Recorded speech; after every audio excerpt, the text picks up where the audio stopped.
তিনটা জিনিস আমি আপনাদের মধ্যে ঢুকিয়ে দিতে চাই আজকের লেকচারে, যেটা আমি নিজের মধ্যে নিয়ে চলি যেদিন থেকে ইসলামের বুঝ এসেছে ওই দিন থেকে। এক, স্বপ্ন। এক কি? স্বপ্ন। আপনি স্বপ্ন দেখতে শেখেন, ড্রিম বিগ।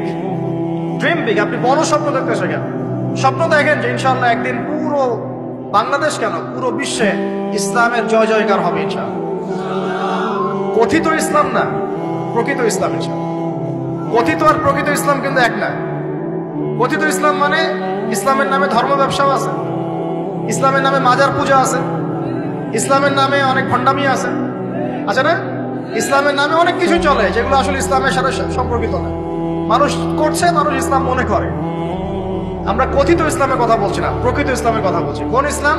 যে ইসলাম রাসূল সাল্লাল্লাহু আলাইহি ওয়াসাল্লামের যুগে ছিল, সেই ইসলাম। যে ইসলাম আবু বকর সিদ্দিকের যুগে ছিল, যে ইসলাম উমর ইবনুল খাত্তাবের যুগে ছিল, যে ইসলাম ওসমান আলী রাদিয়াল্লাহু আনহুমা তাদের যুগে ছিল, যে ইসলাম আদম থেকে নিয়ে মুহাম্মদ সাল্লাল্লাহু আলাইহি ওয়াসাল্লাম পর্যন্ত 1,24,000 নবী রাসূল আল্লাহর জমিনে প্রতিষ্ঠা করে গেছেন, ওই ইসলামের কথা বলছি।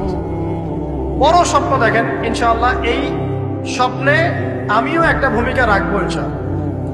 এই স্বপ্নটা নিজের মধ্যে সেট করেন, তাহলে আপনার মধ্য দিয়েও ইসলাম একটা খেদমত পাবে ইনশাআল্লাহ। সবাই লেকচারার হবে না, কেউ হয়তো বই লিখবে, কেউ হয়তো ইসলামের জন্য গাইবে, ইসলামের জন্য কবিতা লিখবে, ইসলামের জন্য ইকোনমিক কোনো প্রজেক্ট লঞ্চ করবে, ইসলামের জন্য পলিটিক্যাল সেকশনে দুর্নীতি কমাই দেবে, ইসলামের জন্য হয়তো কেউ কনস্ট্রাকশনাল রেভলিউশনারি কাজ করবে, ইসলামের জন্য নেশনকে এগিয়ে নিবে। এমনকি ইসলামের জন্য নাম্বার স্বপ্নের সাথে সাথে লক্ষ্য স্থির করতে হবে। লক্ষ্য স্থির করতে হবে। লক্ষ্যটা কি? এই লক্ষ্য নিয়ে কথা বলতেই শুরু করেছে। লক্ষ্যটা হবে পরকাল। লক্ষ্যটা কি? লক্ষ্য একটাই, জান্নাত। লক্ষ্য কি?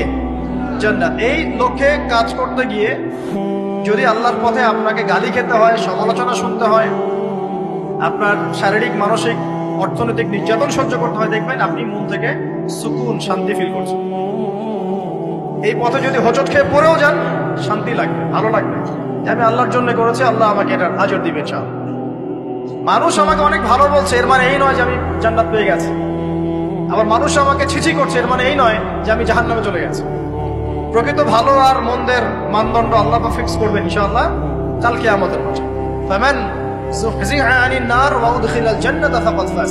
ওই দিন আল্লাহ পাক যাদেরকে জাহান্নামের আগুন থেকে বাঁচাবেন, জান্নাতে ঢোকাবেন, একমাত্র তারাই সফল, আর কেউ সফল নয়। আমি বলি এই আয়াত হচ্ছে, দিস আয়াত is the definition of success. এই আয়াত হচ্ছে সাফল্যের সংজ্ঞা।